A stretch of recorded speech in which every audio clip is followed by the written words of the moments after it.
Okay, Assalamualaikum. Good afternoon, everyone.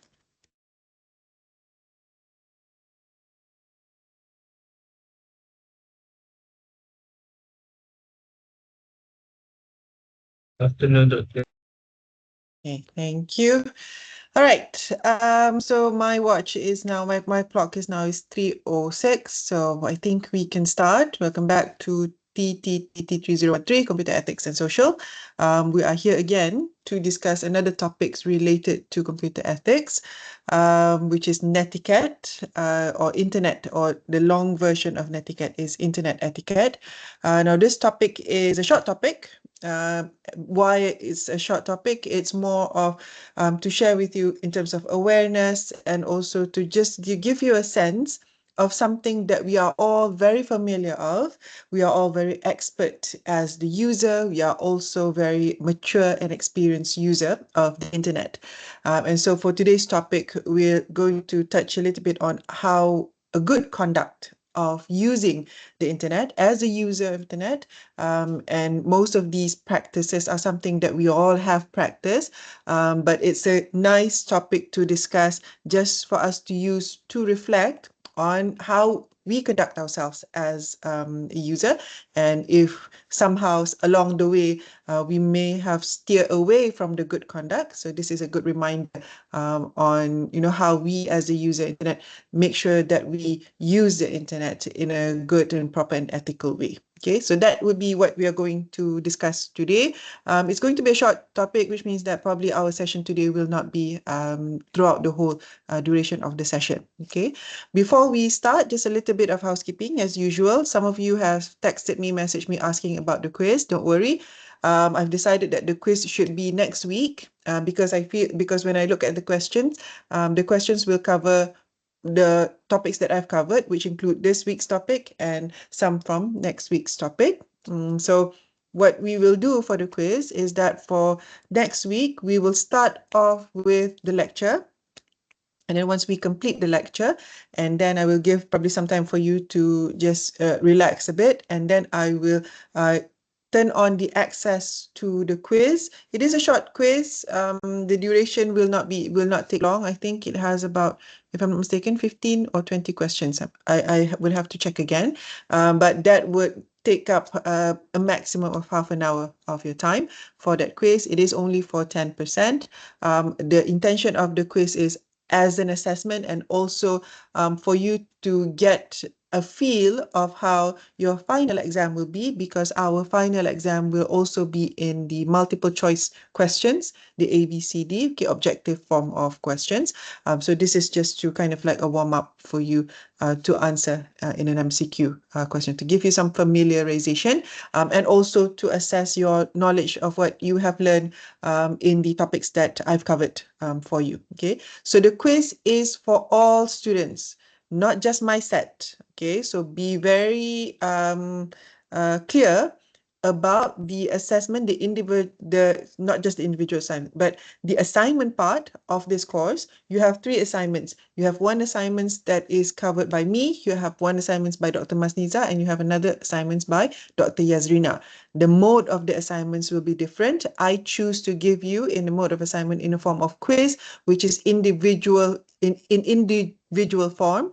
Dr. Yazrina and Dr. Masniza will give you assignments that is more on a group type of assignment. Okay, so everyone who enrolls, who have registered for this course, you have to do all 3 assignments. Okay, even though it is an assignment under myself. For myself, for example, the quiz, Dr. Masniza and Dr. Yazrina. So that is in the assignment part of the assessment. You have the case study and the group project from the case study analysis. That is by group. That is separated or grouped according to your tutorial set. Okay, so that is the difference. For the assignment, for the quiz, I reiterate that it is a quiz that all students who registered for this course, regardless of what set, is compulsory to complete this, because it will take up 10% of your assessment. Okay, the quiz will be done next week. When it will be done? It will be done after we finish and we complete the lecture for next week's lecture, which will be the last lecture under my coverage. After that, the following week will be with that you will start to have your lecture or get the discussion of the following topics with Dr. Yazrina. Okay, so quiz will be next week after we finish the lecture for the topic. Okay, all right. So that is on the assignment. I would also like to highlight, because one of your friends have contacted me asking me to check about the registration. Now, I would like to remind everyone to make sure that you check in your SMP, in SMP web, to make sure that all the courses that you have registered, especially this course, TT3013, if you're attending and if you have registered before, just to check again and make sure that it is registered in the system. Because I've been told that you are going to go through the checking for your final exam to get your transcript for your, not transcript, to get the documents for you to make you eligible to take your final exam is going to start next week or this week. I'm not so sure, but you can only have that if you registered the course formally. So I want you to check in the SMP web to make sure that you are registered for this course. In your SMP web, there is this course as part of the courses that you registered this semester. Because one of you have contacted me because it was not in her SMP web. So if it's not in your SMP web, you don't need to contact me because I am not in charge of your registration. What I need you to do is please contact your head of programs and ask them what is the next step, okay, in order for you to do to make sure that you are registered for this course. If it's not in the SMP webs, you will be considered as not registered, and hence your name will not be in the list of name of students who are going to take the final exam for this course. Okay, so if you're not registered, which means that you're not going to be graded for this course, at the end of the semester, it's not going to be in your transcript. Okay, so I would like for you to highlight this very importantly. Please check in your SMP web. Just make sure that you are registered. If it's there, that's fine. If it's not, please contact your head of program, okay, on further actions that needs to be done. Okay, so that is some of the housekeeping about this course. Any questions before we start? No? All right. So if not, then we're going to just dive into today's topic, netiquette or internet etiquette. So what is internet etiquette? So what is etiquette? So etiquette is not rules. It's not a law. So if you don't do it or if you do it differently, does it mean that you're breaking the law or if you did something wrong? Not necessarily. So it's not bounded legally, but it is a good conduct. At the end of the day, the good conduct is important because you want to remain and maintain ethical. You want to be an individual who are practicing, who are using all of these tools in a way that will not cause harm to yourself and also to harm to other people. Okay, so that's the whole point.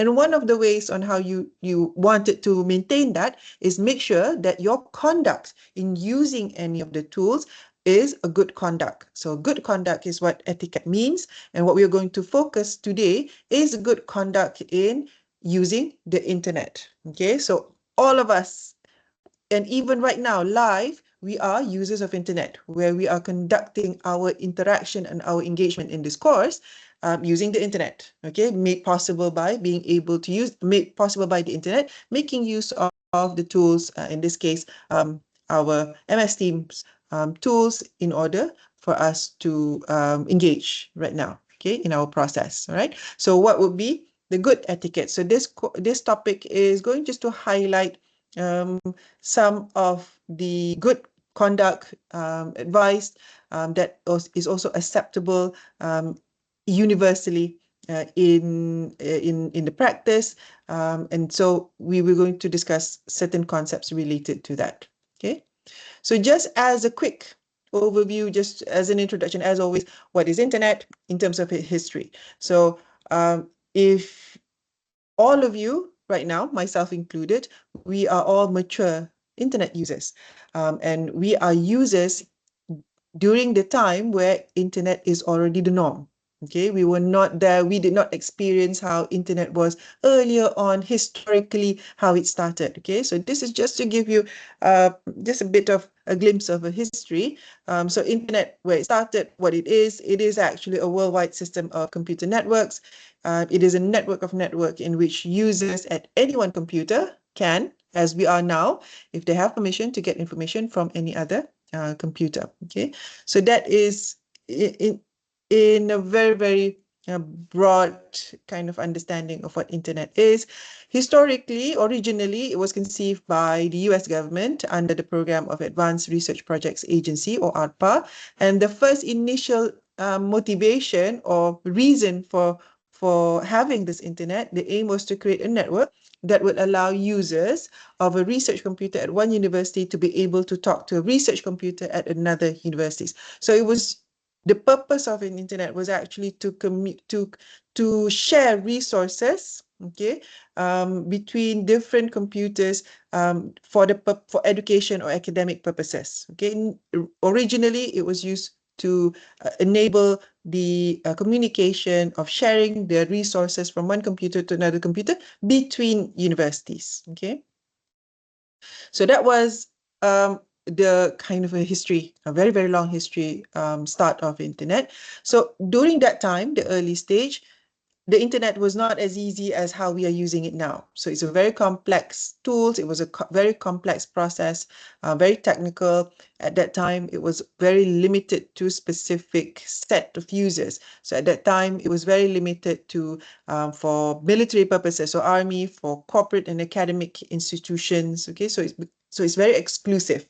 Okay, for the users to use this facility or this technology of the internet. And during that time, because it was used for serious matters, for academic purposes, for security purposes, for business purposes, so advertising is not allowed. So everything is pure business, and everything at that time was easily controlled in terms of the content, because the content was formal and official content. Okay, so that was that time, very, very long time ago, way beyond my time. So definitely way beyond your time. But now, present days, where we are now, we have web browsers, we have the World Wide Web. Okay, so the access to it is free now. The use of that technology is commercial. Okay, is public, as we are using it now. Thus, what was complex before, what was exclusive before, has now become global, become easy, and become widely used. Okay, so things that we already know, because we are already in the internet where we are now. So this is just to give you a little bit of a view on some facts. Now, this is, of course, an old fact. This is some data from MCMC, so Malaysian Communication and Multimedia. I can't remember the C Corp or Co. But these are all data. Yes, this is a pre-pandemic data. But what I wanted to show you, what is still relevant to this, is we can see the pattern of where we are now. The numbers will be more than this, but we can see that pattern in terms of as internet users. So these are data from Malaysian context. So for our friends who are non-Malaysian, so this is how Malaysia was, I think, in 2018, which is 6 years ago, 7 years ago, okay, in terms of how our internet users. But I want you to probably not focus on the numbers, but I wanted you to focus on probably the patterns of how the internet is being used, which is not that much different than it was 6, 7 years ago. Okay, so in terms of the number of years of experience as internet users, so yourself and myself, we are in the range of those who have experience of using the internet for more than 15 years. Okay, for myself, of course, for you yourself, you have been born, and you have been using this internet as part of your life for more than half of your life, very earlier on of your life. Okay, so which means from the experience and expertise as users, we are in that experience and experience the group of experienced users. Okay, so that is one kind of like sharing to give you an understanding.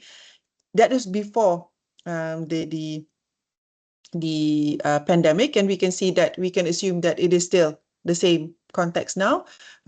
In terms of the number of years of Malaysian internet users, we are more on the experience where we have very long period of time of have been using the internet. Okay.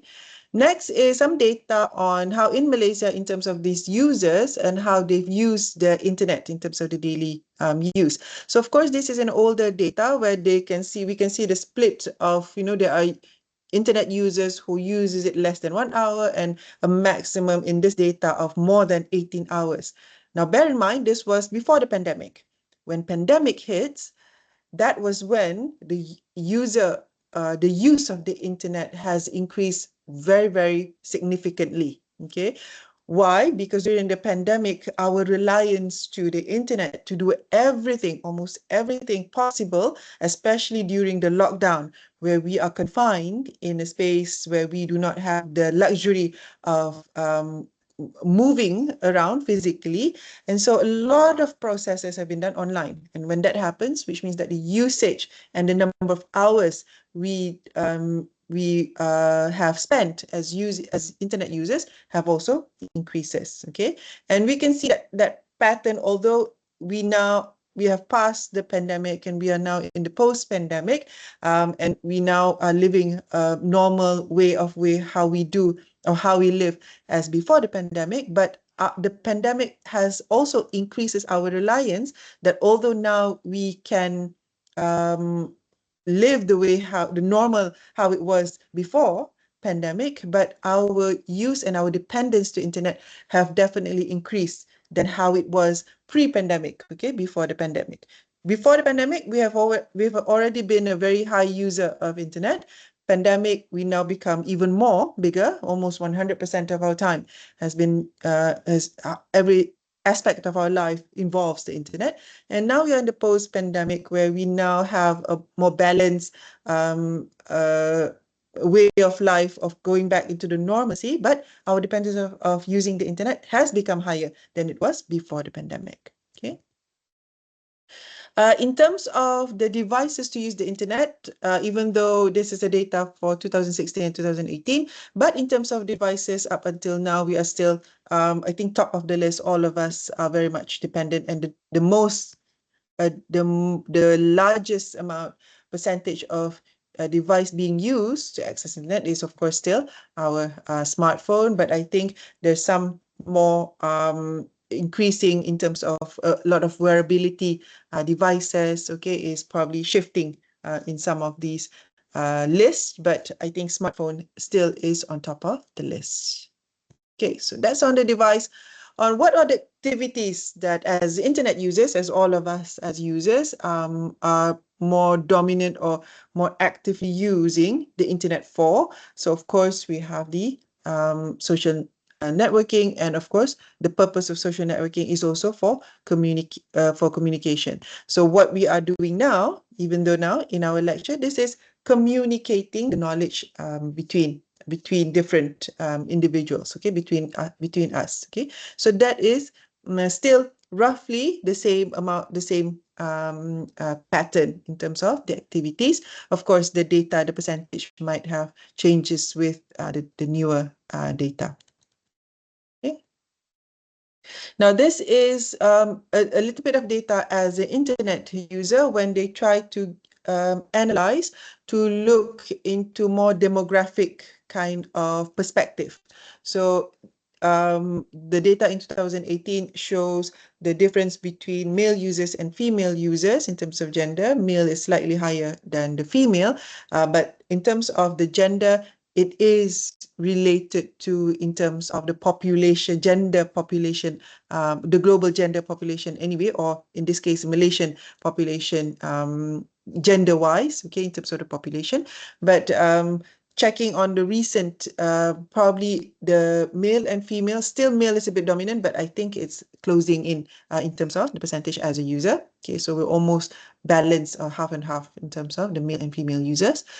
In terms of the age, this might shift in terms of the percentage, but we do, and we can anticipate or assume that as our society now becomes an aging society, what does it mean by aging society? Which means that people are living longer. Okay, you see people are living longer, and their generations are also getting more and more savvy and also competent in using the internet as well. So we can see our parents, our grandparents, your grandparents, who you can communicate via using their smartphones, okay, which means that they're access and using they are also internet users.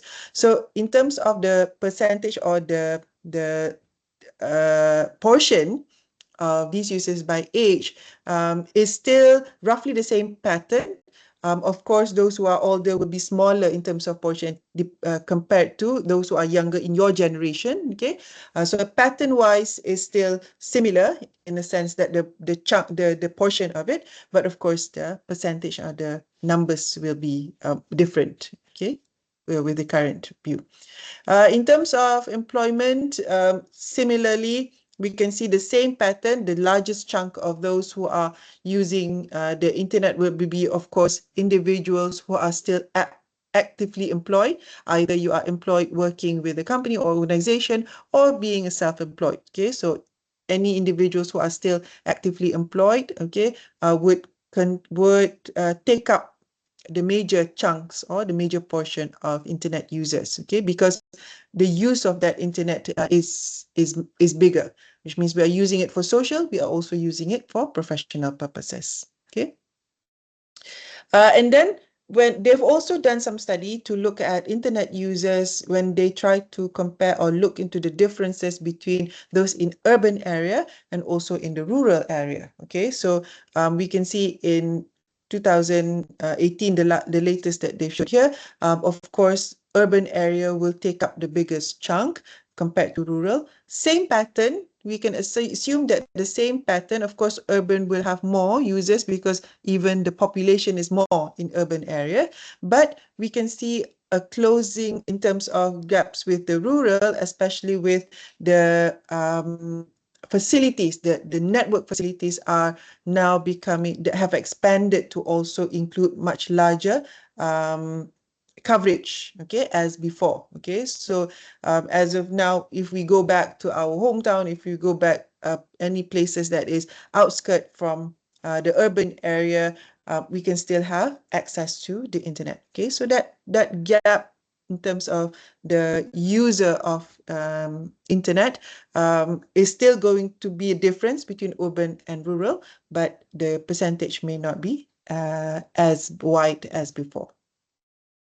Okay, so this is also another, just to give an awareness of everyone as internet users, as all of us, you and myself. And if you look at the statistics, one of the biggest chunk or activity that we use as internet users is, of course, in the social media setting, the communication setting. So what in terms of the content that is typical to be engaged, to be used, to be available in the internet. So there are several, and of course more on a personal content. So either photos of yourself or your personal information or any other personal information seems to be one of the highest percentage of content contributed or being involved with the internet users. So these are some of the data, of course, in the context of Malaysia, but I think generally, globally, it is similar in terms of the pattern of the context. Okay, so we've looked into some data, although it may be old, but the pattern of the data will not be that much different than it is now. Okay, probably the percentage and the data, the statistics should be different, but the pattern should be the same. So that is in the context of Malaysia. So we can see from there, what we can understand is that the internet users are large, okay, number of internet users. The activities that we do in using the internet is numerous, okay, so there are different activities being done on the internet. The content of the internet itself is large content, and there's a lot of personal contents available in the internet, okay. So now we zoom in onto looking at the content of the internet because of how open it is, of how easy it is to use, of how easy it is to contribute to the content of the internet. So what is in the internet? Basically, there's everything in the internet, okay? And with that everything in the internet, there are going to be contents that are controversial, that are sensitive, that can be considered as rude. Okay, so there are positive and negative contents in the internet. Okay, we will not deny that. Okay, and why that happens is because of how easy, how fast, how borderless, and how cheap it is to gain access and to use the internet nowadays. Okay, so this is the reality. So with this reality, in the balance of how the world works, of course, we can have a positive perspective, we can have a negative perspective, we can do good from this content, we can also do bad from this content in the internet, okay? And so with that content of everything, internet, good and bad, and with the involvement of users of internet, such as ourselves, such as myself, such as you, the way how we behave, with the exposure and with the availability of all of this content, that is where we need to behave, the behavior as user, we need to make sure that we are stay ethical in our behavior as the user of this internet. Hence comes this concept of netiquette. Okay, so netiquette is good conduct of using the internet as user of internet. Now, why does netiquette start off? Why is this concept of having this netiquette? Why did someone thought of, coming up with that using the internet as internet users, there should be a good conduct of as a user?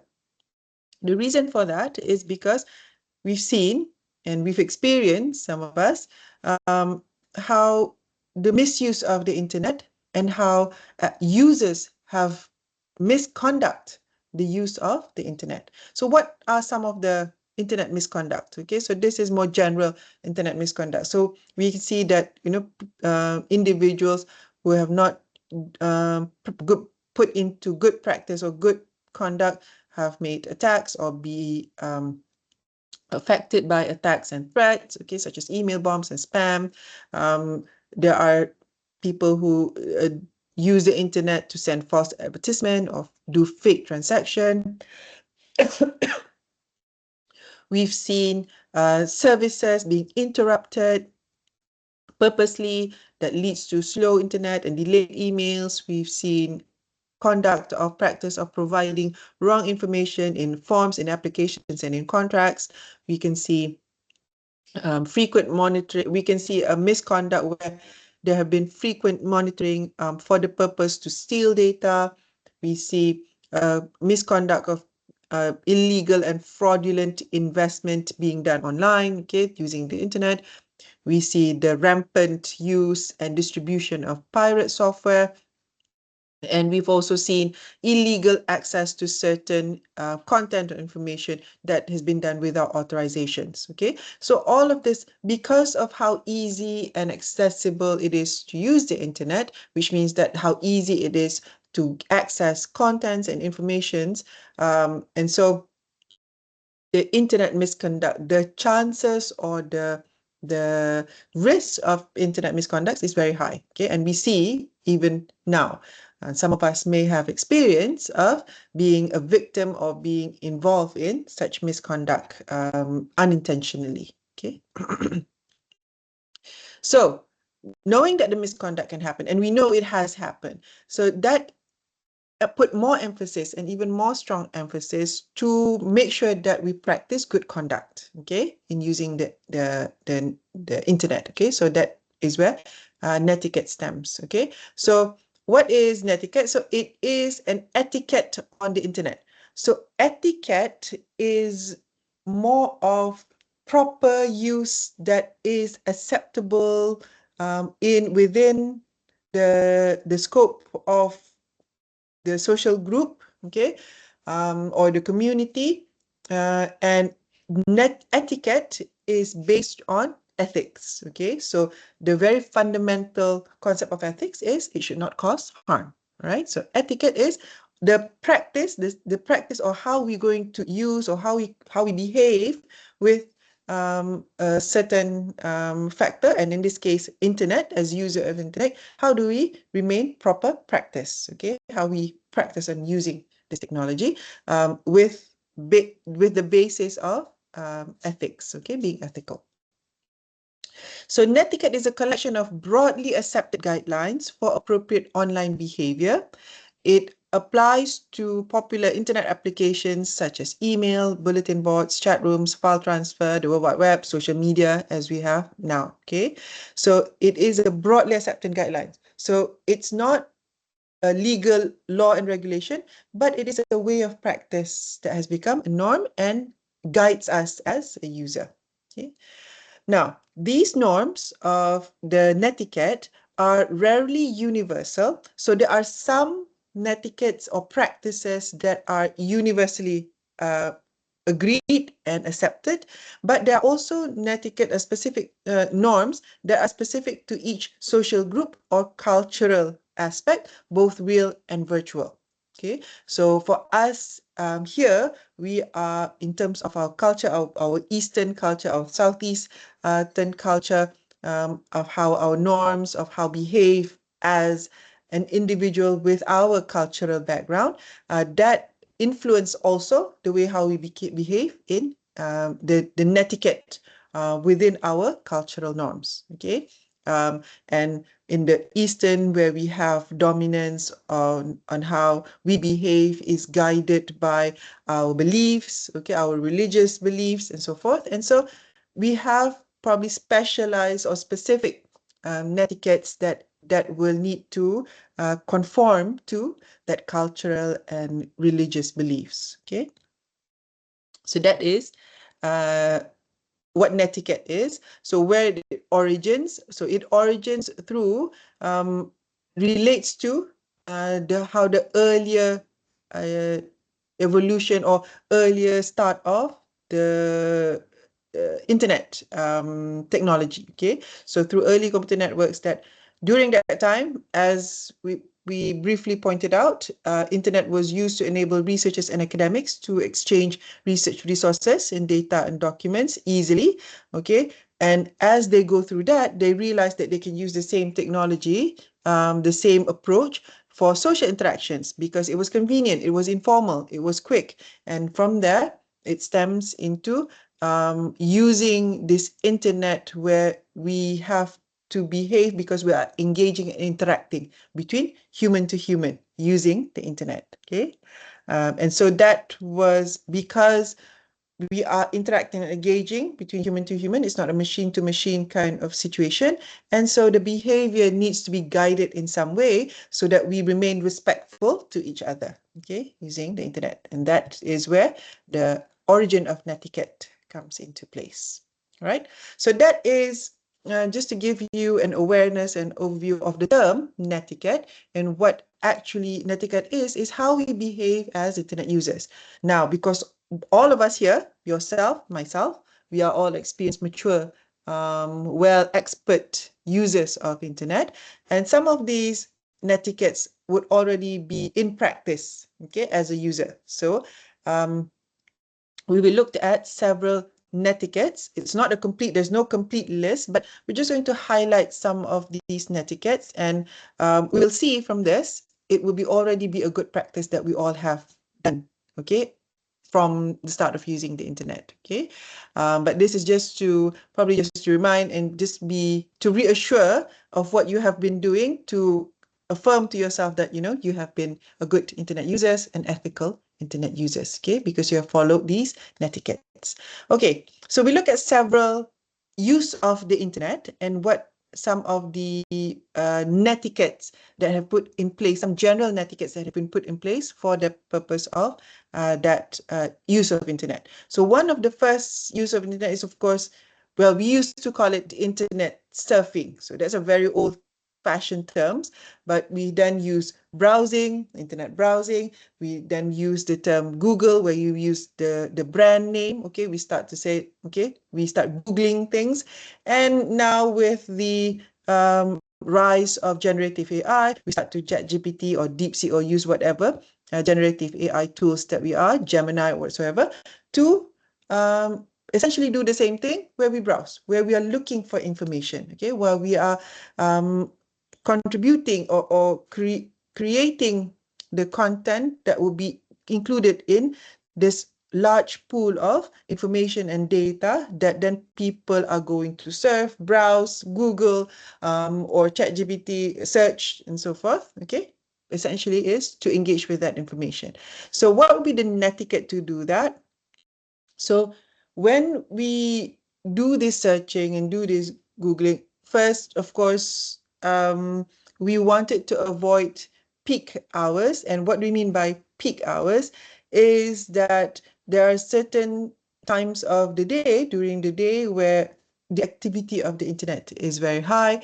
And so if we're using it in a way that we wanted to use it in a proper way, or we wanted to use it where it is much more smooth and so forth, you may want to monitor in terms of the time of the day where it is active.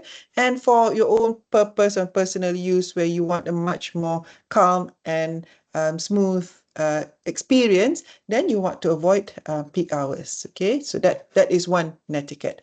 May not be so applicable now, because I think in terms of the technology itself has significantly improved. There's no difference of, you know, accessing any information if it was doing a certain period of time, but it is more of being respectful of the time to ensure that the experience of all the users is taken care of. Okay, so for example, if you are here right now in the faculty, in the campus, since we are doing an online class, during the time, Friday evening, there may not be that many classes, so that's fine. But probably any time of day, earlier in the day, morning or midweek, where there's a lot more classes involved online, then sometimes you can sense that the Wi-Fi or the internet may have been compromised a bit, okay, in terms of its performance, right? So a good netiquette to use for personal use is you may want to avoid peak hours.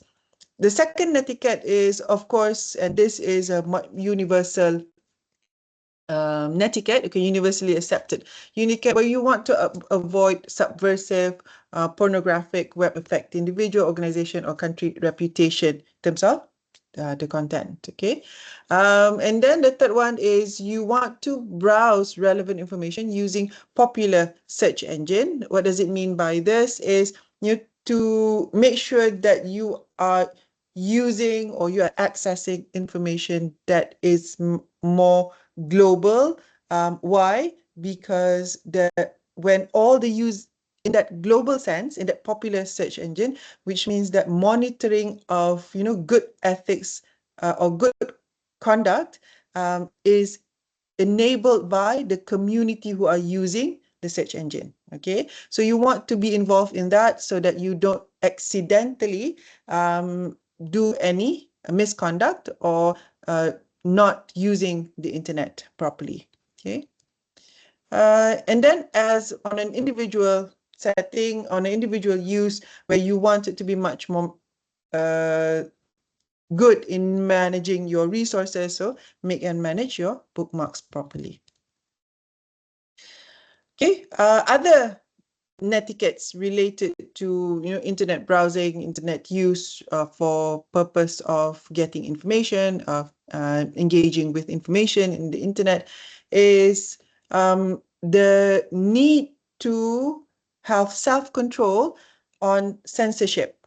So using the internet, because it is free, it is open.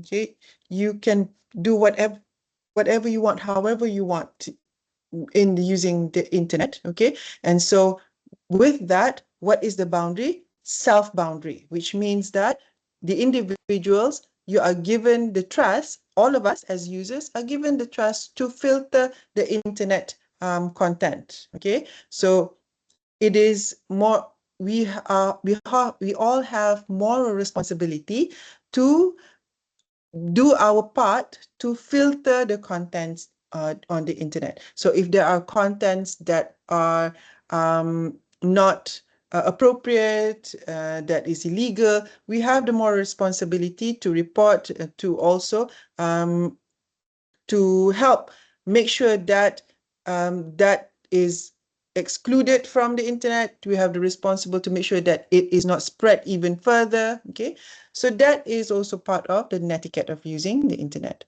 And of course, another netiquette is to not spread virus. Okay, so when we receive files or when we want to share files using the internet, make sure that we scan and make sure that it's clean. We should put in our practice of using the internet to respect any copyright, any IPR or intellectual property.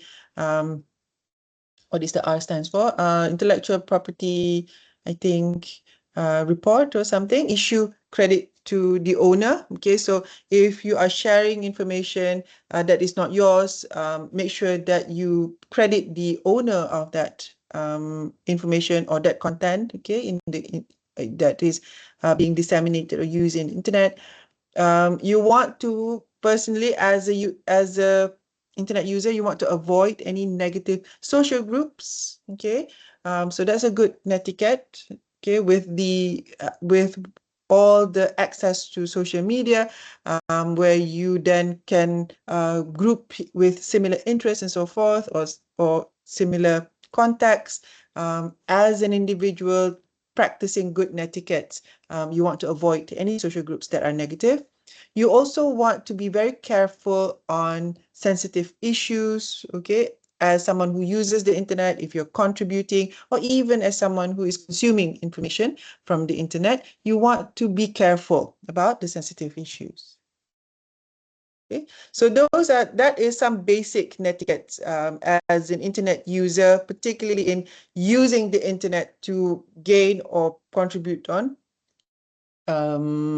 information. Okay, next we looked at some of the netiquette still related to the internet use, but more as a contributor or in using the internet, where we disseminate information in the form of files, okay, in the form of documents. Okay, so what is good netiquette to doing that? Make sure that we always check the rules and requirements from the provider before downloading or uploading any of the files. Okay, so make sure you check. So if, let's say, we all are very familiar with, downloading files for to install any applications and so forth. Okay, so make sure that you check the rules and regulations for the downloads or the use of those files. Okay. Another good netiquette related to file transfer using the internet is always give feedback regarding service by the provider. Okay, so this is, some of us practice this, some of us may not practice this diligently, but it's always a good practice to, whenever we either download something or upload something in a platform that we are using the internet, okay, in any portal or domain that we use, a good practice, a good netiquette is to give feedbacks, okay, to give reviews, so that they can use that to improve their quality, okay. And then another good netiquette is to, when we are transferring files, so as someone who is going to be engaged to use the internet to transfer, to communicate certain files, to try to pick a suitable time to transfer the file. So the suitability comes from the suitability that will ensure the smooth of transfer. So if it is during the time where the traffic is very high, so you may want to find a more suitable time, because you wanted to make sure that the transfer is complete and safe, rather than probably having a corrupt or missing transfer of the files. Okay, you also want to look into the suitability of time from the people involved in the transfer. So for example, let's say you are the one who is uploading to transfer the file. Bear in mind the suitable time of when the other person who will be receiving the time, and vice versa, receiving the file, okay, and vice versa. And then a good netiquette related to file transfer is to always ensure that you have enough storage either to upload or download, okay? And then another good netiquette is being aware and check on any copyright issues of the file that are being involved, either you're uploading it or downloading it. And then finally, for file transfer, always make sure that you follow the service and e-transaction agreement, okay? So how do we ensure that? That is where, if you notice, okay, whenever that you are uploading or downloading something or is required for you to give files, there's a disclaimer where you have to tick that you agree, okay, or you do not, or you disagree. Okay, so those are actually actions or solutions that they have embedded it to ensure that, or to force us as internet users to practice good netiquettes. Okay.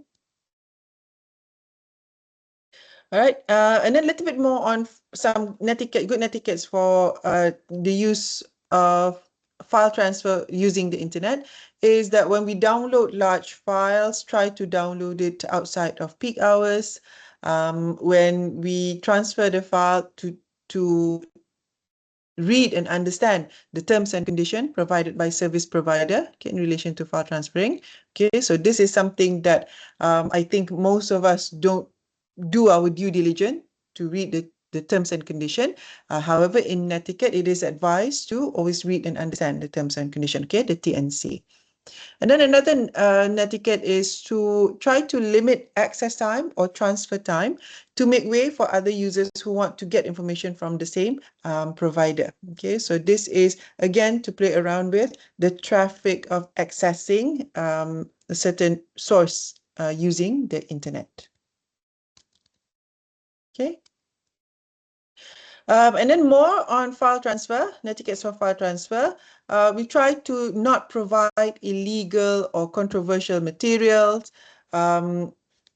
Ethically, okay, and responsibly, we should not be spreading false statement or make accusation without any evidence or facts. We, of course, do not steal information or data. We should try to only share good information and making sure that the information is accurate. And it is advised to, in good netiquettes, to understand and follow the security policy in the computer system, okay? So that is some good practices, okay, or good conducts, or what we call a good netiquette in relation to using the internet, particularly dealing with any actions of file transfer. Okay, next we looked at another general activity that we do using the internet is emails, sending emails, receiving emails, okay? So even in the emails, although it has been something that we naturally do, okay, sending emails is easy. We don't think of it, we don't stress about it, we just send emails, but actually there are good netiquettes in emails, okay? So let's look at these two examples. So we have example of the first email, we have the example of a second email. So if we look at these two emails, okay, these two examples, in your opinion, and I would ask probably one or two if you would like, just to share what you think. Do you think these emails in the examples are good emails or bad emails? Or one is good, one is bad? I would like for you to just quickly read this. And if I can get a volunteer, one person or two person who wants to share, what do they think? Which one is a good emails? Which one is a bad emails? And why? Okay.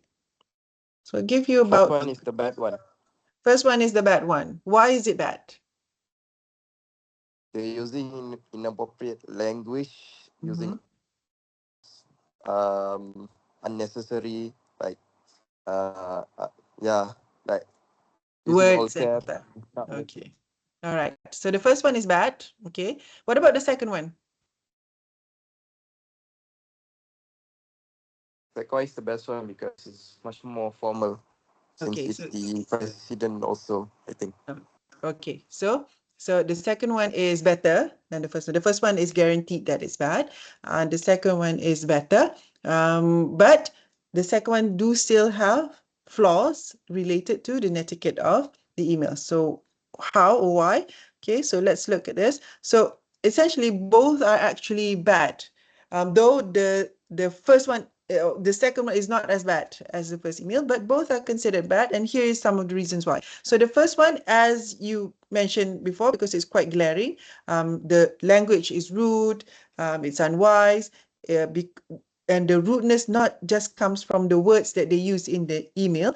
It's actually rude because the email was sent to everyone. So it's like group at mass email. So they're just blasting to everyone when this email wanted to only talk to Mark, so individually to Mark, and the content of that conversation or communication is something that's very personal. So it's not a concern of the company or the department. Okay, so it's rude in terms of the language. It's also rude because it fills up other people's email with something that's very personal that is dedicated only to an individual. Okay, so that is some reason. Um, and then you mentioned just now it's improper because of the way how it's presented. They're using all capital, all caps, okay, uppercase, and using red color and colors and all that. Okay, so first email, generally we can agree that it's bad. Now the second email, though it may look better, may look okay, but essentially it's really not. Why? Because if you look at the email, they are sending the email to all the members, but however, whatever the information that is given in the email is actually only applicable to officers only.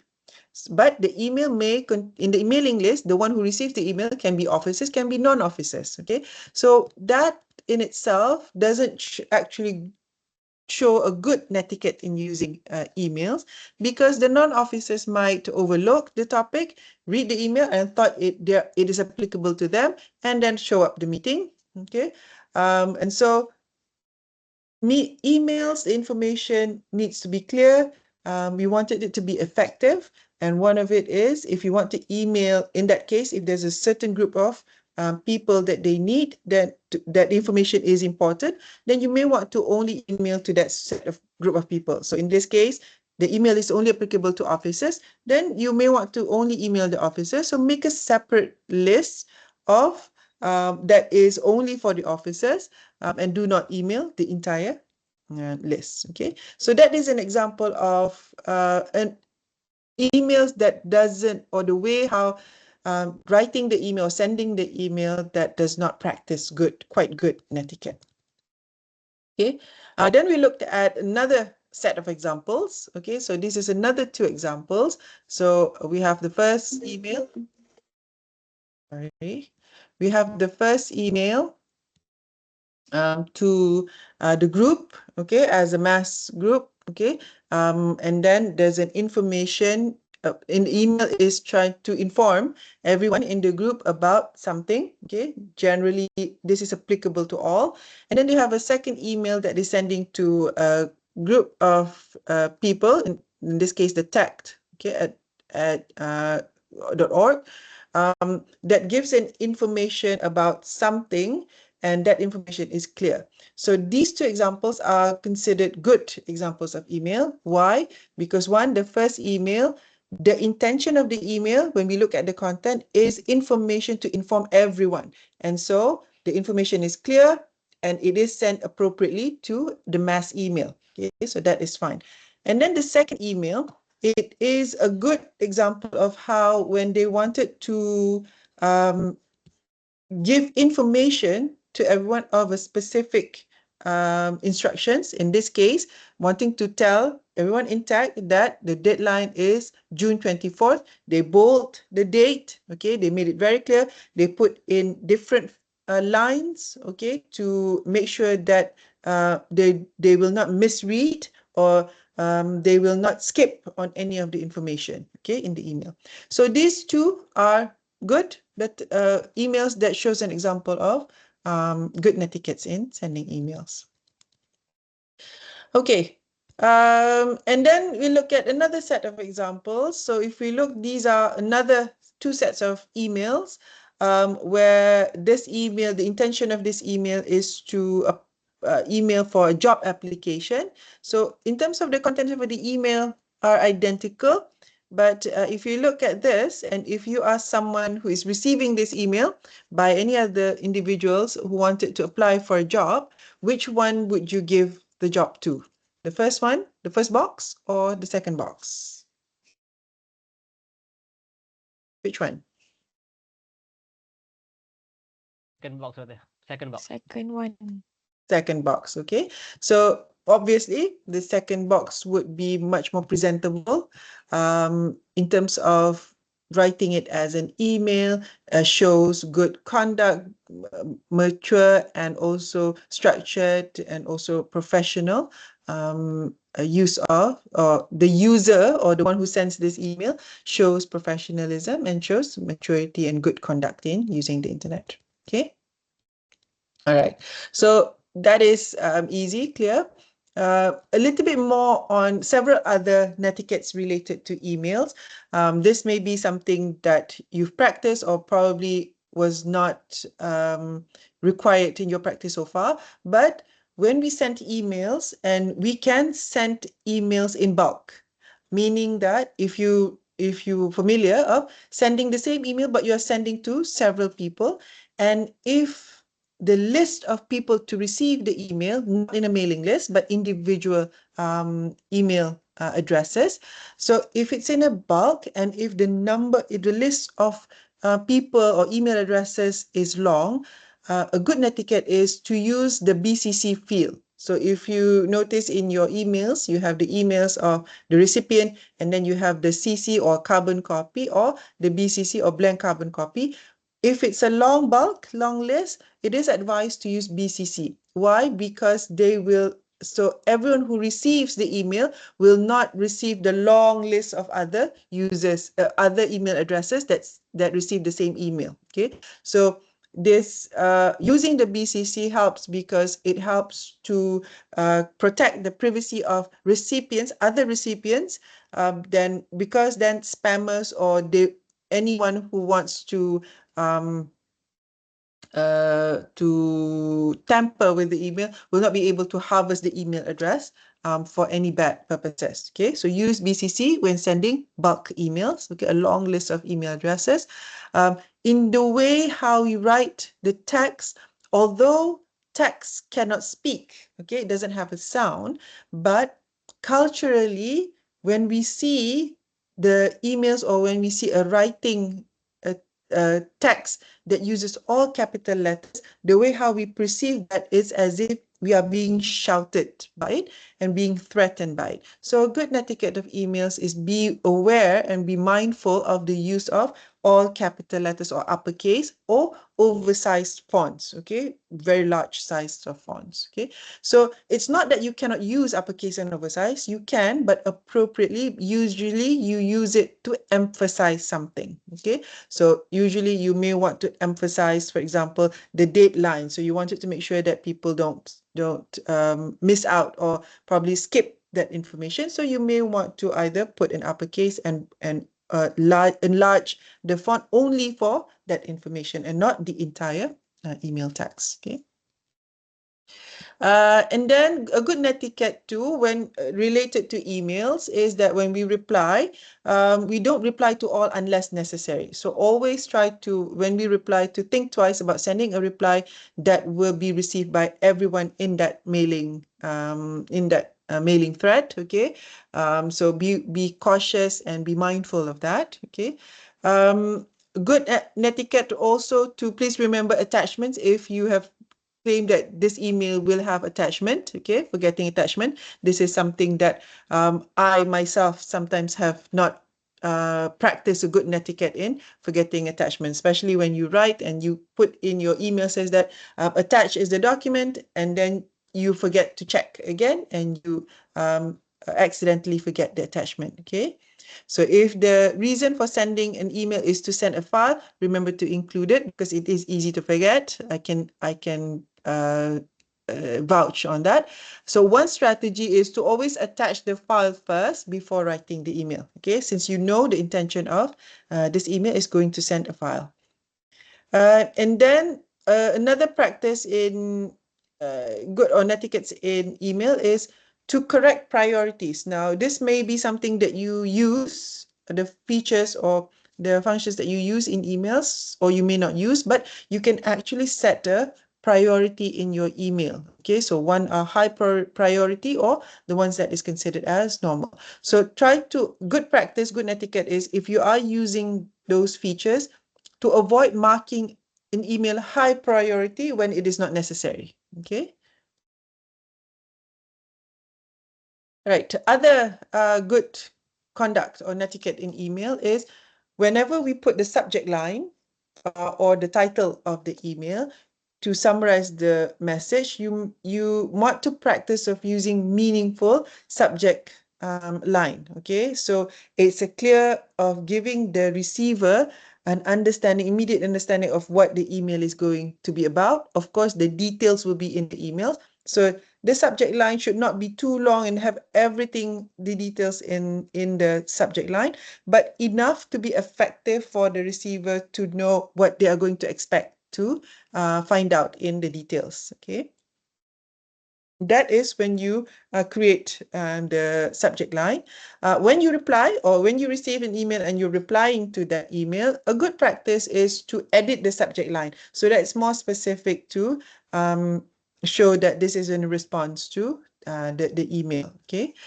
Make sure punctuations and grammar is correct when you send an email. So have a good practice for checking your text before sending. And then another good practice is to sign off the email. Okay, so sign off rather than having all the emails and then an empty, and then there's no formal stop to that email or formal end of that email. So it's a good practice to sign off the email. So always end your email with either use yours sincerely if you know the name of the person who's receiving this email, or yours faithfully when you have addressed the email as dear sir or madam. So these are two ending of the emails that we borrow from a proper formal way of writing a formal letter, okay, to end it with yours sincerely or yours faithfully. Or if you're not familiar with use that, the general sign-off email is best regards or kind regards, okay, in most situations, okay. Even when you are writing email to the people you know, so if you're writing an email to your friend or your families that you already know well and it is an informal meeting, it is always polite to still sign off with something such as all the best, take care, or have a nice day before typing in your name. Okay. Okay, other netiquettes in emails in terms of replies. So good netiquette is to reply within 24 hours. Okay, so this is good netiquette, and I'm guilty in also some of the emails that I may have replied longer than that. So, but good practice says that to try to reply within 24 hours, less if possible. Okay, get into the habit of replying immediately because one, it's a polite thing to do, and it makes us look efficient because when we leave it to reply, the more emails that you will get, and then you may forget and will have a big log of unanswered email. Contradicting with reply within 20 hours, you also should have some constraint to allow time for reply so that whatever that you reply will be a reply that will be sufficient to answer or to respond to the emails that were sent before. Okay, so also allow time for reply because some email messages are not usually required to be answered immediately, though it is good to practice. Sometimes you would need confirmations or you would need to look for the answers or look for the facts before sending that or before responding to the emails. Okay. And then in a good etiquette also in emails, if there's a lot of things that you wanted to inform or to write in the email, and if it is very long, and the rule of thumb is as you write, if it's more than 100 lines, then it is advised to properly, use attachments. So have it in a separate document, an independent document, and attach it with your emails. Okay. And then it is advised to, if you are using acronyms, short forms, and emoticons, okay, emojis and so forth, symbols, to use it wisely. And usually these are suitable for informal and personal emails only. And then other netiquettes for emails, and this is if you are on vacation or if you're not able to come to the office for a long period of time, to set up the auto-generate or auto-reply message, okay, so that you can maintain the good netiquette of replying it as soon as possible, okay. So that is another more on the out-of-office reply. Another good netiquette is when you put in the email signature, use a sensible email signature. What does it mean by sensible email signature? Be mindful of only providing information that is appropriate and also needed to identify you as the one sending the emails. Okay, so in this example, you have an email, dear sir or madam, and then you have the content of the email, blah, blah, blah. And then you ended the email with, thanks for your time, yours faithfully. You have your name, you have your affiliation or your contact information, or your affiliation means that your position or you are representing what organizations or entities, okay, and probably just a contact, either your phone number or something, and that should be enough. You may see some emails that would like to add on more. So for example, in this example, Joe Block likes to also include in his email signature of his favorite quote. So his favorite quote says here, perseverance is a great element of success. If you knock long enough and loud enough at the gate, you are sure to wake up somebody. Okay, so he's quoting Henry Wadsworth, Longfellow. Okay, so is this necessary? Is this sensible? May not be. Okay, and so you are just adding more information that is unnecessary, and it does not present a clean email. So your email signature, just enough that would have all the information to identify you as the one sending the email. So that is emails itself. Next, we looked at some netiquettes related to our mailbox. Now, I'm also guilty with some of these netiquettes, may not be practicing very good in managing my mailbox. But a good netiquette for mailbox is, one, frequently check your inbox. Okay, so urgent and immediate. I think all of us do this in terms of checking. Make sure that when you send any files for attachment or download any of the attachment, to always scan for viruses. Okay, due diligence to keep yourself safe. Third one is avoid sending and keeping private information in your inbox. Okay, so we know some have practiced to, email the passwords, their banking information in their emails to store it in their inbox. So that's not quite a good netiquette practice. And then another netiquette is to limit the number of emails stored, to minimize the server storage sharing larger larger than a megabyte unless necessary. So I'm guilty in this. For some, it requires a lot of effort to clean up and only choose and prioritize what emails to keep and what to delete. Okay, but good netiquette, you should do that to limit the number of emails stored. Another netiquette is to use address book. Okay, use the functions of address book to keep your contacts in a much more systematic way. Okay, so these are some netiquettes in terms of our mailbox. Okay, our email box.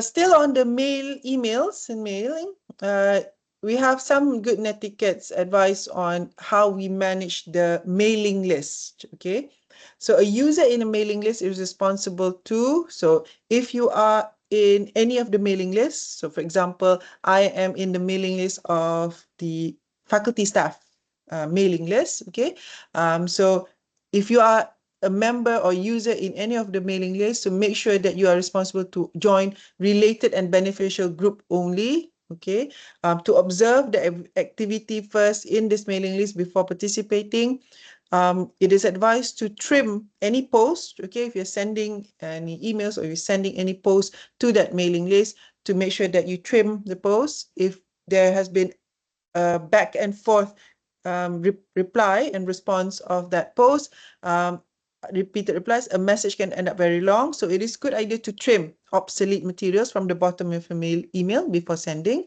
So this enhances the clarity of your message. It is advised to proofread. So always read to make sure that the language is okay, no grammar or spelling error, it's clear, okay? So always proofread this, because a poorly spelled and structured email with a number of obvious grammatical error will make you look bad, will not make you look professional, okay? And then other, still in good practices or netiquettes in mailing list, related to mailing list. So always think before posting. So anything that you want to share in the mailing list will be received by everyone in the mailing list. So make sure that you think before you verify, you validate what the content is that you wanted to post before posting. It is advised to avoid subscribing too many discussion groups, okay, because you may not be able to manage it properly. Good practice to only post related message to that mailing group. You can share experiences in your mailing group. Use reference to explain situations involving different user backgrounds. To always be polite and behave in that mailing list as a member of that mailing list. And good practices and an etiquette is to not become an internet troll or keyboard warrior unnecessarily. Okay, so those are some of the common use of internet, okay, where we are all users. We have gone through or we have experience in some of those use, and some of the netiquettes, the general netiquettes related to those use. Okay, so those are just examples. Of course, there's no limit to the netiquette. There's no one book or guidebook that list out all of the netiquettes. It does come with practice. And how do you then ensure that you have good netiquettes? It's always underlined by making sure that you practice ethical behavior and base your decision on our action based on ethics. Okay, so that is some of the examples. Now, based on all of these netiquettes, and there is no formal list of all the netiquettes, but there are rules to guide for you to then practice in your practice and becomes a good netiquette practice. Okay, so there are rules, general rules related to netiquettes. So what are the 10 rules of the netiquette? When you use the internet, although it's a tool, although you may not be able to see, so for example, right now, I may not able to see all your faces, but I know that you are here and you are real people. And so good netiquette is using the internet to behave. Our behavior should always be mindful that real people take priority. Okay, so all of you are real people, although I may not be able to see you physically. You are also not seeing me physically, but we are real people. And so real people takes priority, and how we behave by using this internet must be mindful that we are interacting with another human being. We have to be polite, we have to be mindful, and we have to be ethical. Okay, so real people take priority.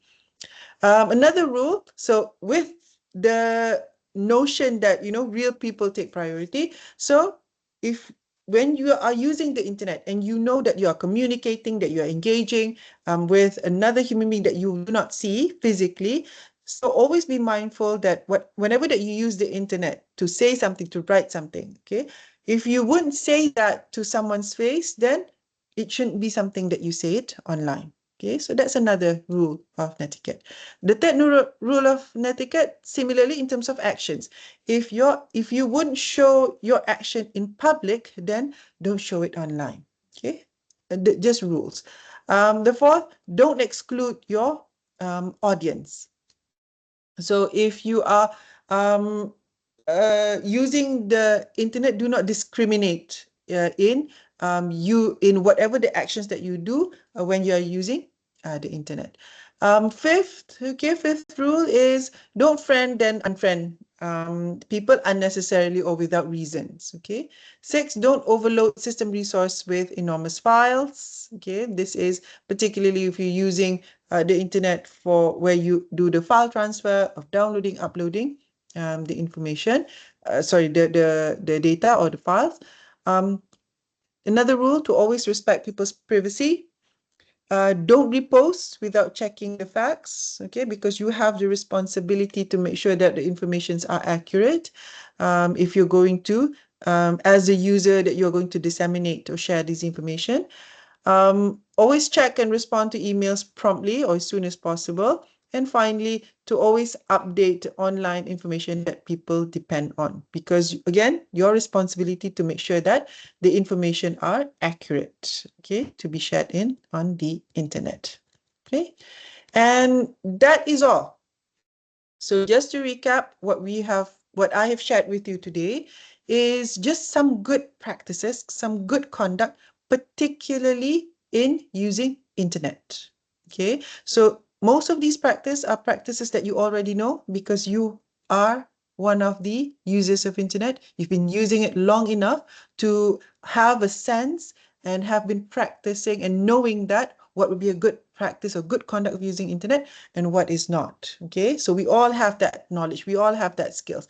So this topic is just to kind of like refresh, and some of the points may be something for us to reflect and improve how we conduct ourselves, our behavior as an internet user. Okay, so that is all for today's topic. Any questions? Any questions on this topic? It's quite straightforward. Yes, no? No question, Doctor.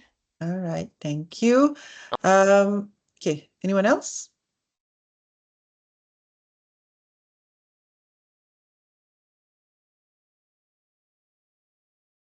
No? All right. Okay. So if there's no question, that's fine. If you do have any questions afterwards, when you do your revisions or as you move along, probably come across any parts of this later on. If you do have any questions related to the topics that I've covered, feel free to contact me. Okay. If you do have, again, if you do have any questions related to your tutorial sessions or your registration. So registration, please contact your head of programs. If you have any issues or any questions related to your tutorial sets, please contact the designated lecturers for the sets. Okay, so you have sets under my management, you have sets under Dr. Yazrina and also Dr. Masniza for the tutorial session. So make sure that you know which sets that you are so that you can know which lecturer to contact with in relation to any issues related to the tutorial sessions. Okay. All right. So if there's no questions, then we can end our session. Thank you, everyone. Again, I will see you, just a reminder, I will see you for another time next week for our final topic under my coverage. And also we have our quiz next week. Okay. All right. So thank you. Assalamualaikum. Waalaikumsalam. Thank you, Doctor. Waalaikumsalam. Thank you, Doktor. Thank Waalaikumsalam, you, Doktor. Terima kasih, Doktor. Thank you, Doktor. Sama. Terima kasih, Doktor. You're Terima kasih, welcome. Doktor. You're welcome. Thank you, Doctor. You're welcome. Thank you, Doktor. Thank you, Doktor. You're welcome.